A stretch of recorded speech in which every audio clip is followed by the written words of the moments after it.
Okay, the Revolutionary War. So we have our two opposing sides. You have General William Howe, who was, was the commander of a well-disciplined, well-trained, and well-equipped British army. You have the Continental Army, who was inexperienced, poorly equipped, and had difficulty keeping their soldiers.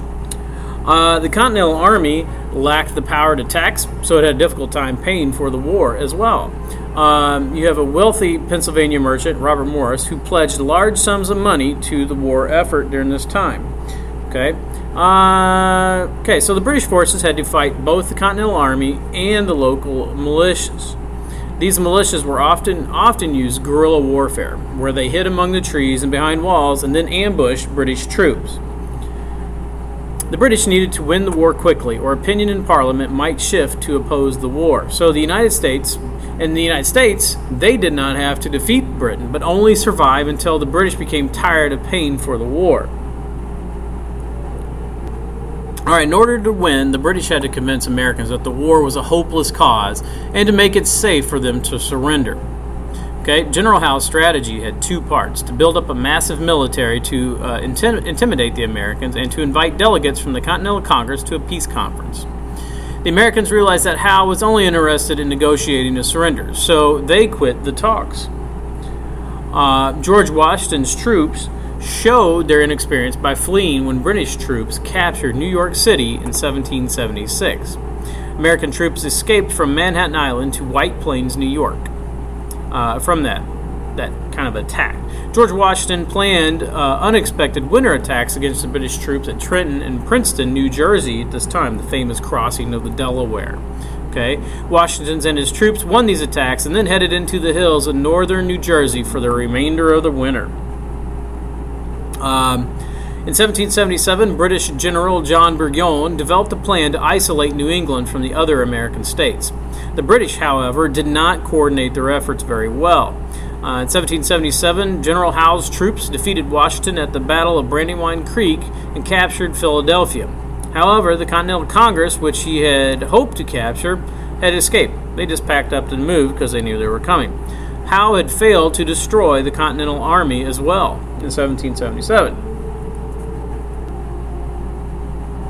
Okay, so General Burgoyne surrendered at Saratoga. They had a plan to march down from Canada, and they were defeated. Over 5,000 British troops were taken prisoner, and this was a very key battle at this time. The American victory was a turning point because it improved American morale and convinced France to send troops to the American cause. In February 1778, Americans signed two treaties with France. As a result of the treaties, France became the first country to recognize the United States as an independent nation, and the United States and France formed an alliance. By February 1779, the British in the West surrendered to Patriot George Rogers Clark, giving the United States control of that region. In the summer of 1779, American troops defeated the British and Iroquois forces in western New York. American warships, they attacked British merchant ships to disrupt trade for them. And Congress began issuing letters of marque, or licenses, to private ship owners authorizing them to attack British merchant ships. The cargo seized by privateers seriously hurt Britain's trade and economy. American naval officer John Paul Jones, he was involved in the most famous naval battle of the war. Jones's ship almost sank when it was heavily damaged by the British. Instead of surrendering, Jones attached his ship to the British ship, boarded it, and after a 3-hour battle, the British surrendered. After being defeated at Saratoga, the British focused their attention on the South, where they felt that they had the strongest loyal support. In December of 1778, British troops captured Savannah, Georgia, and returned Georgia to British power. British General Clinton attacked Charlestown in South Carolina at this time. And it became the greatest American defeat as British troops surrounded the town, trapping American forces. General Charles Cornwallis, he was left in command at this time. Loyalist troops in the South were known for their brutal tactics at this time. The Loyalist troops went too far when they tried subduing people in the Appalachian Mountains.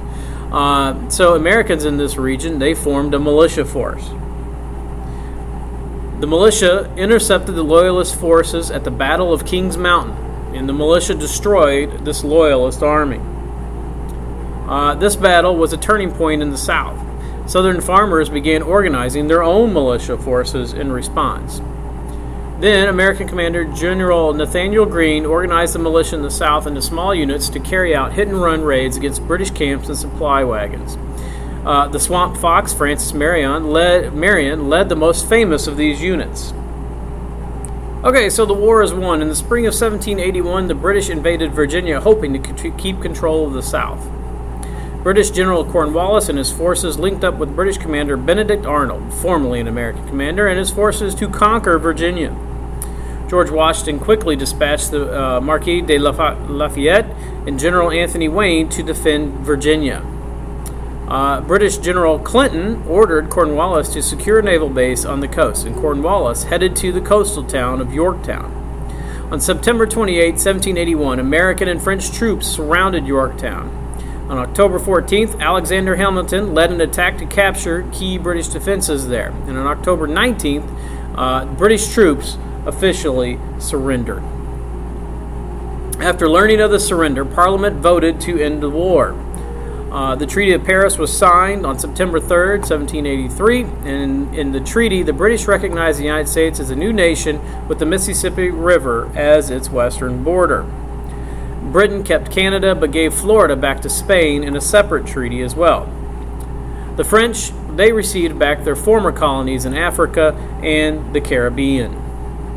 All right, that concludes our discussion on the Revolutionary War. And look for a short quiz over that. All right, thanks a lot. I will speak with you in class about this later.